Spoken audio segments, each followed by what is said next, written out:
Graça e paz, meus irmãos. É um prazer estar mais uma vez com vocês que estão acompanhando os nossos canais e já devem ter visto a lição passada, a lição número 1 da nossa revista Vida Aqui, que está disponível para você no nosso canal do YouTube. Bom, nós tivemos aquela lição e tivemos uma dinâmica introdutória de leitura.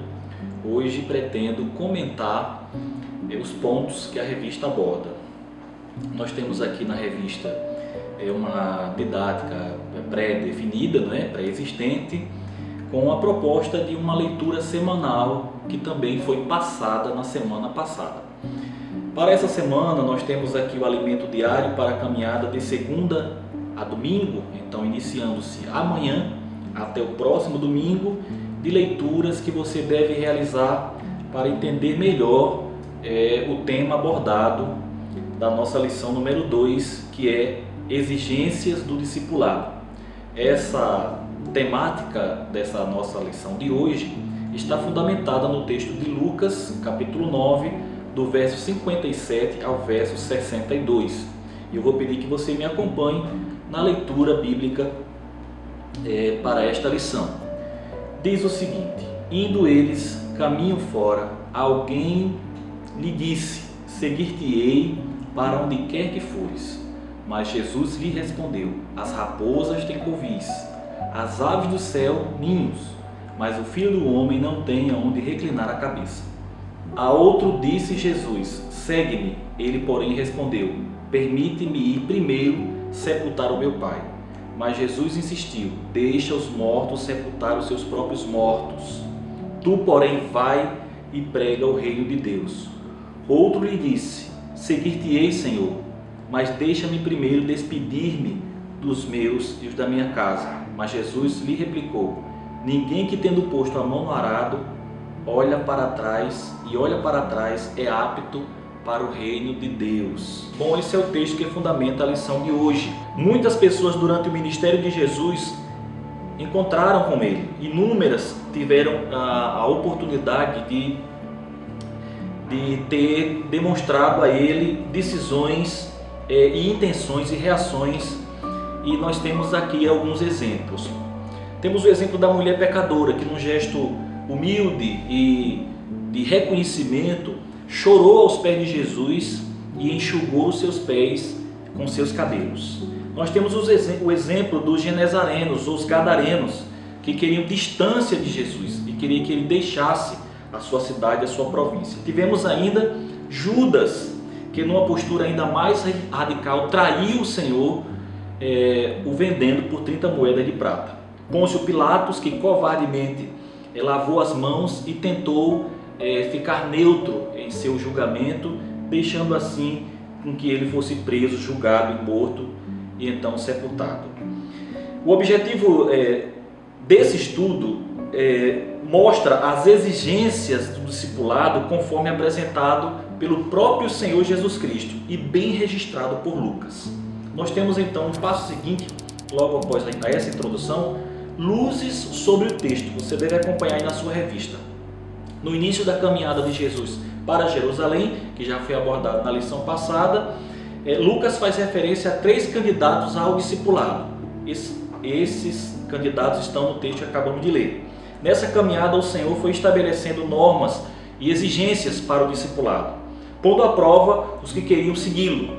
Para Jesus, o discípulo precisa ter disponibilidade permanente, condições de renunciar à própria família e determinação para não voltar atrás após o início do discipulado. Diante dessas exigências, nota-se as pretensões dos candidatos ao discipulado. Lucas informa quais foram as reações desses discípulos nesse texto que lemos, o verso 60 e o verso 61. Bom, diante dessas reações que vimos no capítulo 9, verso 57 ao 62, como você se vê diante dessa confrontação e da exigência do discipulado? Veja bem, a mensagem desta revista tem o contexto desse texto que acabamos de ler. Jesus para seguir Jesus, precisa assumir as seguintes atitudes. Os discípulos ou as pessoas que querem seguir Jesus precisam assumir as seguintes atitudes. A primeira delas é disposição com uma visão correta. Então, disposição com uma visão correta. Segundo, prontidão diante da convocação. E terceiro, aceitação sem imposição de condições. Veja bem, o candidato ao discipulado mencionado no versículo 57 apresenta uma postura voluntariamente, e o que é fantástico, né? Quando ele se apresenta e diz: seguir-te-ei para onde quer que fores. No entanto, quando Jesus replica para ele quais são as condições do discipulado, ele volta atrás, né? A narrativa de Mateus, capítulo 8, verso 18 a 22, que é a mesma, paralela a esse texto, informa que esse candidato possivelmente era um escriba. O escriba conhecia as escrituras, e ele conhecia, por exemplo, o que estava escrito a respeito do Messias nos capítulos de Daniel, né? O livro de Daniel. E estava escrito em um desses capítulos que o Messias seria herdeiro de grande honra, de grande glória, e talvez esse escriba tenha interpretado que seguir o Mestre Jesus era ter domínio, riqueza e honra. Por isso fez a proposta de seguir Jesus incondicionalmente. Pode ser que esse homem tivesse em mente outros interesses a não ser o de seguir Jesus. Lucas fala de um mágico, lá em Atos capítulo 8, versículo 9 ao 25, um mágico que queria abraçar a fé, não é? Mas também com interesses escusos. Ele queria ganhar dinheiro com a fé, não é? E ele é reprovado por essa atitude. Muitos discípulos ainda hoje demonstram disposição para empreender na caminhada cristã e com isso retirar algum tipo de vantagem, né? As motivações estão equivocadas. Alguns anos atrás, algumas pessoas também tomavam essas mesmas decisões. Não querer saber o preço a ser pago de ser um discípulo do Senhor Jesus Cristo, mas apenas as benesses, né? Imaginando que ser discípulo de Jesus é algo que vai lhe trazer vantagem em todas as coisas. Essa é uma visão divorciada do discipulado, né? O discipulado propõe pagar um preço, então não pagar um preço, obter vantagens sobre na vida cristã, sobre as coisas que diz respeito à vida. Não é uma visão correta, é uma visão distorcida. Devemos demonstrar disposição e uma visão correta acerca do que é discipulado. Bom, à altura desse estudo, eu queria lhe fazer algumas perguntas. Você pode dizer que está seguindo a Cristo dessa forma?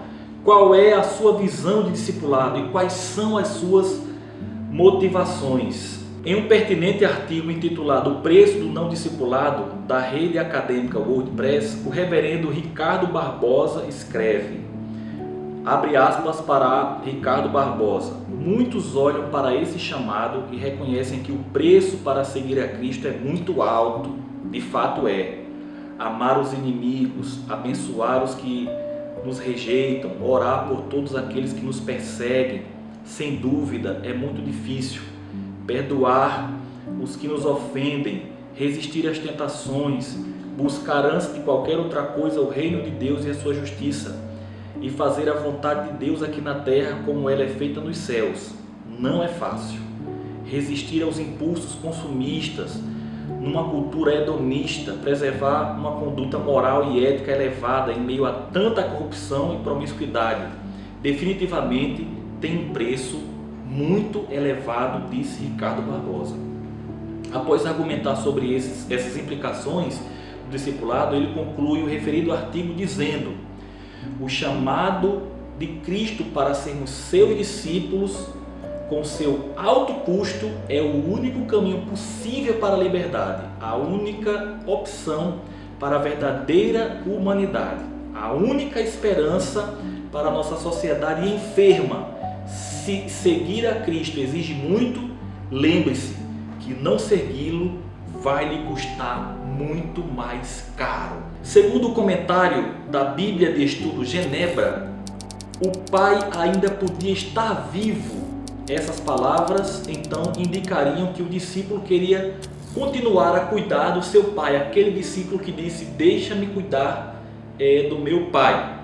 Jesus seria ainda mais chocantes, suas palavras seriam ainda mais impactantes, quando ele diz, uma vez que a piedade filial exigia que um filho providenciasse o sepultamento de seu pai, de qualquer modo, Jesus está dizendo que as exigências do reino suplantam todas as lealdades terrenas.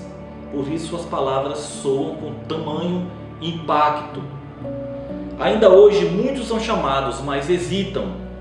A causa do apego à família, coisas dessa vida, são chamados, mas não querem assumir as exigências do compromisso com Cristo. O Evangelho registra o encontro de um homem com Jesus, o jovem rico, que queria seguir Jesus, mas queria seguir Jesus com as suas próprias condições. E Jesus então não hesitou em dizer para ele deixar todas as riquezas e segui-lo. E esse homem então abandonou a possibilidade de seguir Jesus. Paulo, no final de sua vida, menciona o abandono de um colaborador chamado Demas. Segundo o apóstolo, esse companheiro, tendo amado o presente século, o abandonou. Está lá em 2 Timóteo 4,10. Seguir a Jesus é sinônimo de pregar o reino de Deus. Qualquer coisa que me impeça, isso é hesitação diante da convocação feita por nosso Senhor Jesus Cristo. Portanto, este capítulo, prontidão diante da convocação, entende que a pregação do Evangelho deve ser feita sem qualquer hesitação. E hesitar pregar o Evangelho é hesitar seguir Jesus. Meus irmãos, o terceiro ponto e último da nossa lição: aceitação sem imposição de condições. Eu quero recordar com vocês os dois anteriores: disposição com a visão correta, e segundo, prontidão diante da convocação, e o terceiro, aceitação sem imposição de condições. Essas são exigências para o discipulado. Na caminhada rumo a Jerusalém aparece outro voluntário, a exemplo do anterior. Também hesitou e impôs condições. Ele disse: deixa-me primeiro despedir-me da minha casa. Jesus respondeu fazendo uma relação entre o discipulado e o trabalho de arar a terra, no verso de número 62, né? Aquele que põe a mão do arado não pode olhar para trás. Essa é uma ação que requer atenção, pressa, continuidade. Assim também o discipulado não pode ficar esperando a satisfação das condições que nos parecem prioritárias. Ou seja, o que diz a lição é que o discipulado é algo urgente, né? Exige de nós uma resposta imediata e também definitiva. Nós não podemos ficar hesitando entre ser ou não discipulado, caminhar ou não com Jesus. A caminhada com Jesus é algo absolutamente sério, inconteste e urgente, né? É algo que precisa ser feito agora, não pode esperar para depois. Muitos querem seguir Jesus, mas impõem condições, né? Eu sigo Jesus, mas eu quero isso, eu quero aquilo. E nós vemos isso nesse nosso novo contexto, um contexto onde há cristãos que estão exigindo de Cristo Jesus algumas coisas para segui-lo, impondo condições e não aceitando o chamado, o desafio que é seguir a Jesus como o seu único e suficiente Salvador. Jesus não implora por discípulos, nem mesmo depende de seus favores. Ele é o Senhor, Ele quem estabelece as exigências para o discipulado. O discípulo é servo fiel e, como tal, não impõe, mas aceita as condições do discipulado. É imperativo redescobrir o real significado do discipulado. Não podemos impor condições, pois as regras já foram pré-estabelecidas pelo Senhor. Eu quero deixar aqui algumas questões para ampliar a discussão, para que você discuta em casa, para que você coloque nos comentários aqui embaixo, para que a gente possa pensar a esse respeito e trazer na próxima lição também algumas das respostas que vocês deixaram aqui como forma de perguntas. Quais são algumas das dificuldades alegadas pelas pessoas que hoje para seguir a Cristo? Em termos práticos, o que significa negar-se a si mesmo, tomar a cruz e seguir Jesus? Portanto, quais são as dificuldades que alegadas por algumas pessoas de hoje para seguir a Cristo. Segundo, em termos práticos, o que significa negar a si mesmo, tomar a cruz e seguir Jesus. Meu querido irmão, minha querida irmã, querida igreja ICMD, espero que tenha sido proveitoso para você, que você reflita bastante sobre as exigências de seguir Jesus e você tenha uma excelente semana. Eu quero relembrar que você deve participar de nossas redes, integrar as nossas redes e ser bastante participativo, tá bom? Que Deus abençoe vocês e dê uma semana bem feliz.